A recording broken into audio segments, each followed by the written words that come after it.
Hi folks, Rich Glennon here.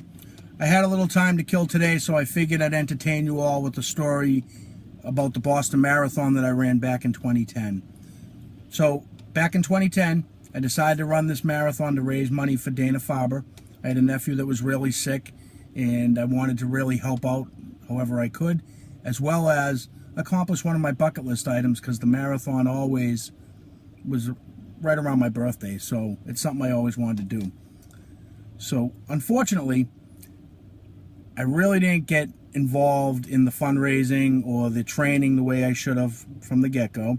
One day I get a call from a mentor at Dana-Farber asking what I had accomplished to date, which was nothing. But it really, woke me up and said, time to go. So they invited me to this training run that took place over at Health Point in Waltham. I showed up the next day. Still never quit smoking, which you need to do if you're going to run a marathon, and ran 10 miles right out of the gate. I was pretty proud of myself, posted it all over Facebook. One of my friends who's a personal trainer suggested that the next day, Sunday, I get up and run another 5 miles to make sure that, I don't tighten up and, I stay loose. So the next day I get up and I run to Friendly's in the center of town, which is 2.5 miles away, and back, first thing Sunday morning. About 100 yards from my home, I step in a pothole, twist my ankle, can't train. So before you know it, the marathon's upon us. And I said, what the heck? I can do this. Mind over matter, right? And I show up at Copley Place where Dana-Farber has their headquarters. And they then either bus you out or carpool you out to Hopkinton from there. So I jumped in a car with 3 strangers, made 3 new friends, driving out Mass Pike with a police escort out to Hopkinton, marathon morning.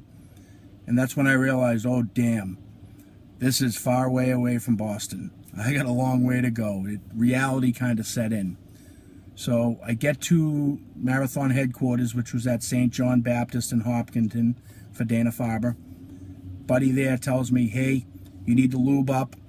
And he brought me into this room where there were vats of Vaseline and Band-Aids. And he said, put Band-Aids over your nipples, put Vaseline in every crevice you can imagine that's going to rub together so you don't chafe. So I did all that. And then Uta Pippig, who ran the marathon years earlier, she's very famous, was our guest speaker. She gave us some great advice. Take it easy on the front of the marathon. Go slow. It's all downhill until you get to, Natick. So take your time, save your energy for later. So you go to the starting line, there's 25,000 people there. It's amazing. And they let the lead runners go, and then they let everybody go in different sections. So before you know it, I'm off and running, and it's all downhill. And we go into Ashland State Forest, which is right next to Hopkinton. And all of a sudden, I see all these marathon runners stopping, pulling off into the woods, relieving themselves, going to the bathroom behind trees, men and women alike. It was the most absurd thing I've ever seen. And I just keep running through it. And you get to the Hopkinton line, the Ashland town line, and next thing you know, there's a party going on. There's a barbecue, there's a band. It was awesome. Same thing with Framingham. Once you get through Ashland, you get to Framingham, another party going on. People everywhere lining the parade route. It was awesome. And that happened every town all the way through. So I get to Wellesley, 15 miles deep, hadn't stopped. The crowd pulled me right through. The stream of marathon runners pulled me right through 15 miles. I see my cousin and his wife, and I decide to stop. Big mistake. Once I stopped, my left foot locked up. The rest of the marathon was run a mile, walk a mile, run a mile, walk a mile for me. So I get down into Kenmore Square, and I'm hurting really bad. And there's these 2 other guys that are hurting, and we're talking back and forth. I don't know if we can finish. There's only a mile left.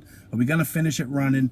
When all of a sudden, this little old lady in a pink shirt goes running by real slow, kind of just one foot in front of the other, nonstop. And as she gets past me, it says on her back of her shirt, it says, I'm 73 years old. At that point, I'm like, oh, damn. There's no way I can let my family see her finish in front of me.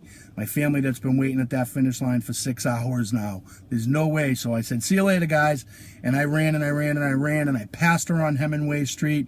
I turned onto Boylston Street. The finish line looked like a whole nother marathon away. And next thing you know, there I am at the finish line. And there's my family rooting for me and cheering for me. and it was just one of the most amazing things I've ever done. I recommend it to everyone. Thank you very much for listening to my story. I hope it provided you with a little bit of entertainment today.